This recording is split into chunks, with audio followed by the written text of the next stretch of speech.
Are you in Um, North Carolina? do what? Are you in North Carolina?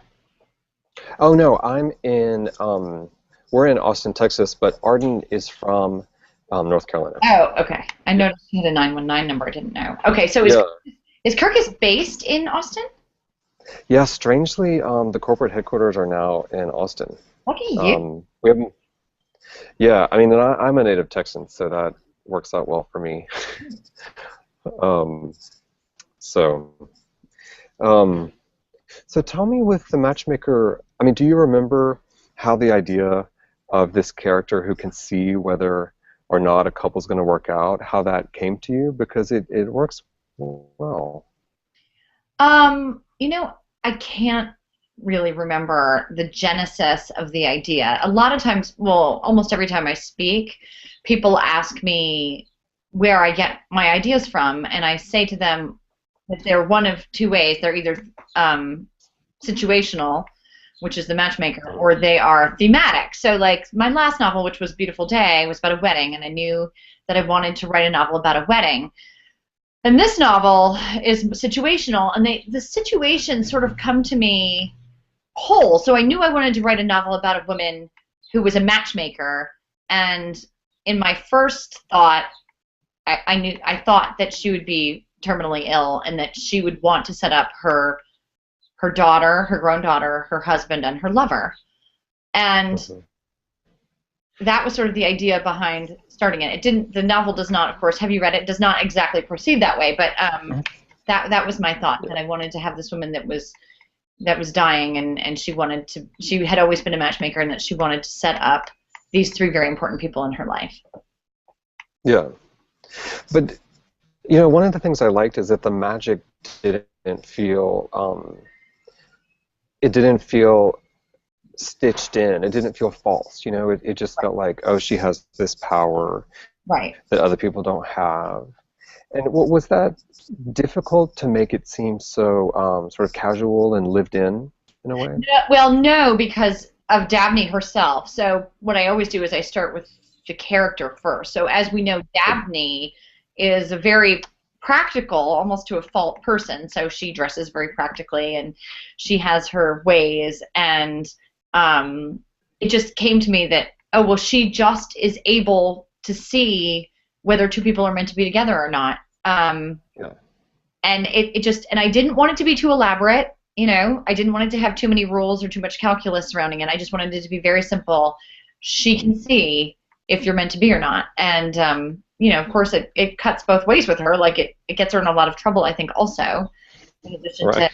having made all these happy couples. So I wanted to keep Right. that part of it very simple. Yeah. So, one of the, I mean, maybe it's because she is so practical that the magic works so well. Like if it were a character who were less practical, you might not believe it. Right. She's very matter So I just I think, mean, we can say one thing about Dabney. She's very matter of fact. yeah, yeah, But there's so many other things going on in the novel that I wanted to keep the magic of it simple. And also, because it is a real Nantucket, and it is 2014 or whatever, I wanted to keep it reasonable for us to sort right, of suspend our disbelief in this one particular area. right. And we're getting a little bit of movement on your laptop, Okay? so It's just resting. make it stay wherever it is. Okay. Thank you. So, I mean, you must like writing about Nantucket, right? I love writing about Nantucket, yes. Yeah. And how come? I mean, some writers I know find it difficult to write about the place where they live. Well, my thing, sort of as a novelist, has been, I've always written, so this is book 13, I guess, and they've all been set on Nantucket. And the reason for that is that I have a very strong attachment to the island. And it started in 1993, when I moved here. Well, I came for the summer for the first time, and I can remember coming on the boat coming into the harbor, and me thinking, I am never leaving. It was so beautiful, and I felt such an attachment to it. And I always paraphrase John Denver saying it was like coming home to a place I'd never been before. And Yeah. living at that time, I was actually living in Manhattan, and I had to leave at the end of the summer, and all I wanted to do was get back. And then, so I lived on Nantucket for a couple of years, and then I went to graduate school at the University of Iowa. Mhm. And Iowa was as different from Nantucket as could be, and I was totally miserable, totally miserable. And I had some conflicts and struggles within the writing program. Mhm. A very, very good, strong, one of the best writing programs in the country. But to make myself Yeah. feel better, I decided that I would start writing a novel that was set on Nantucket. And so I did. Oh, that's great. And so, do you feel like at this point, could you set a novel someplace besides Nantucket? I wouldn't. I mean, I probably could. What I've done is I've set parts of novels in other places. So I wrote a novel called Summerland, and that was partially set in Australia. But for the most part, home base is always going to be Nantucket. Yeah. And so, you're what I would call a pretty prolific writer, which, congrats. I know a lot of writers who'd like to be able to publish as frequently as you do. But it does make me want to ask what your writing process and schedule is like. I mean, are you writing every day, or how does that work for you? Well, I'm on a book a year schedule contract, and this Hmm. year actually I'm writing 2 books. So normally I would start Yeah. in January, and I write until I normally finish the novel in September or October, and then I will send it to my editor. I do my revisions. They take 6 to 8 weeks, and then I hand it in to my editor, and it's done in December, and then I start again in January. This year, yeah, it's tough. This year I finished in December, and then I wrote a Christmas book, which I finished in March, and now I'm a little bit behind actually on next summer's novel, but it will get Yeah. done. Yeah. Um, and so, tell me about Winter Street. Where did the idea for that one come from? Well, my publisher really wanted a Christmas book, and Mhm. I don't know about you, Clay. I do not read Christmas books. I know what they are, sort of, but I have never read Right. one. So the good thing is that I had a Right. blank slate, and I thought to myself, okay, I want to write a Christmas book that's set on Nantucket, and I had an idea for a family that runs an inn, and I sort of knew how I wanted it's a blended family. I sort of knew how I wanted it to be structured, and something extremely important happens on page one. That just it's a very fast moving novel that's set over the course of 3 days: December 23rd, December 24th, December 25th. And again, it's about this family. There are 4 children.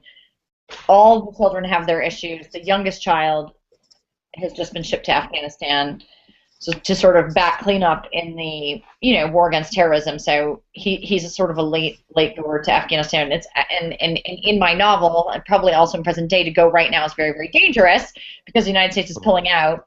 And when the United States pulls out, then the Afghan nationals or the Taliban are trying to resurge. So he finds himself the youngest child finds himself in some trouble. So that's sort of the emotional heart of the novel, is that their youngest brother is overseas, and but everybody else has their own issues. And again, it's very fast moving. It takes place over the course of these 3 days, and lots of it was a wonderful exercise for me to every Christmas icon, every Christmas story, every Christmas doodad that I could think of went into the book. So it's chock full of Christmas. That's great.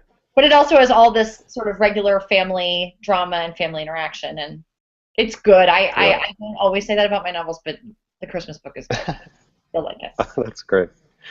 That's great. And so, do you, on such a regular kind of hectic publishing schedule, do you have time to outline, or does that not work for you? You said that you start with characters, so. I normally start when I start a novel. I normally start with 4 to 5 pages of notes on the characters only, and then I'll just dive in, and that Yeah. works for me. If you think too much, it's almost like if you think too much about it, you're never going to get anything done. So generally, when I start a novel, like I'll write down names and situations and just think about them a little bit as people, and then I will just start and dive right into the scene. Yeah. And with setting so much on Nantucket, do you get friends or just people you know in Nantucket suggesting new ideas for novels for you or giving you their feedback? Yeah, I mean, you've got a bunch of things going on. First of all, people think they're in it. People think, oh, you wrote about me, or you wrote about this person, or they think they know who it is. And then the other thing is, yeah, people come up to me all the time with suggestions and, oh, you've got to write this novel. Oh, I have a novel for you. But in fact, as we know, Clay, or those of us who are, savvy in the world of literature know that real people do not fit because fiction is crafted to make sense in a certain narrative arc. And real life, of course, does not follow a narrative arc. Real life has no rules in it, and lots of it's very, very boring and would not belong in a novel. So I like to take details from real life, but I don't ever use actual stuff, except in the if I take a nugget of something real, it gets changed almost to where it's unrecognizable. Yeah. And so you're successful now, but I wondered, how did your career get started? Well, I went to the University of Iowa and I graduated and I came back to Nantucket. And my last workshop at Iowa, I had my professor's agent came to the class. And he had grown up on Nantucket. I did not know that at the time, but he said, "Which one of you lives on Nantucket?" And I said, "Oh, I do." And he said, "Well, come see me after class." So I said, "Well, okay." So I talked with him after class and I said, "I'm writing a novel that's set on Nantucket." And he said, "Well, when you're finished with it, please send it to me." So that was in May of '98, and then in January of '99, I sent it to him, and he said, "Well, I'm going to represent you, and I'm going to make you a lot of money." And I was so excited, and so he couldn't sell it. Finally, in May, it was Memorial. It was like oh, well, let's see, it was '99, so like 15 years ago this weekend. He called me and said, "I've sold it to St. Martin's Press for $5,000. I'm like, is $5,000 a lot of money? Because I can't quit my job. So it was okay though, it was a starting point. And he suggested that I take the deal, and I did. And it was immediately picked up as Beach Book of the Week by People magazine. And St. Martin's had printed 2,500 copies, and they immediately ran out of copies. And then this was in the day before ebooks, so it took them 3 weeks to get books. And so, we'd long stretches of the summer where, I think I probably lost a lot of sales. It was very frustrating. And then my next 3 novels proceeded to decline in sales dramatically, so that I think The Blue Bistro, which is my favorite of all my books, sold about 4,500 copies in hardback. And I was depressed because I was like, this is my favorite book, and it's just selling abysmally. But if you don't have the publicity, and the company's not putting anything into marketing, it's very hard to sell a novel. So I got my own publicist for The Love Season, which was my 5th novel. And again, it got the People magazine 4 stars, picture, front section, and that was great. And then again, St. Martin's ran out of books. Again, there were no ebooks, and so I was again depressed. And then at that point, I decided to switch publishers, and I had written a novel called Barefoot, and so I sent Barefoot out to 10 publishers in New York, and I went and interviewed with all of them, and I ended up landing at Little Brown, Hachette, and the next 7 books have all been New York Times bestsellers. So, happy story. That's great. Yeah.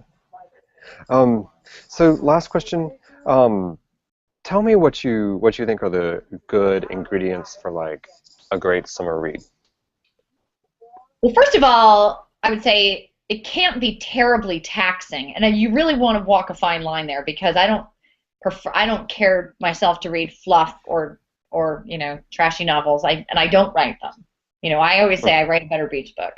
And, the number one thing is that you want to have characters that you are so gripped by their drama that you want to keep turning the pages. I like myself a warm weather setting. I like, my novels are all set at the beach. But I don't think that's what makes them beach novels. I think what makes them beach novels is the fact that they are easy to read at the beach, gripping, interesting. You want to pick it back up, that kind of thing. But mine also happen to be set at the beach, and I have an extreme affinity for summertime, and this is almost my favorite time of year, like just as summer is starting, because I have the whole thing ahead of me. So I love that. Oh, that's great. Well, thanks, Ellen, for your time. We really appreciate it. Okay, you're welcome. You'll use this, and then you'll let me know. Congrats on the new novel. If we need anything else. Yeah. Awesome. Yeah, we'll let Michelle know when it airs, and we'll be ready to go. Okay, great. Thanks so much, Clay. We'll see you later. How do I get out of here? I wonder.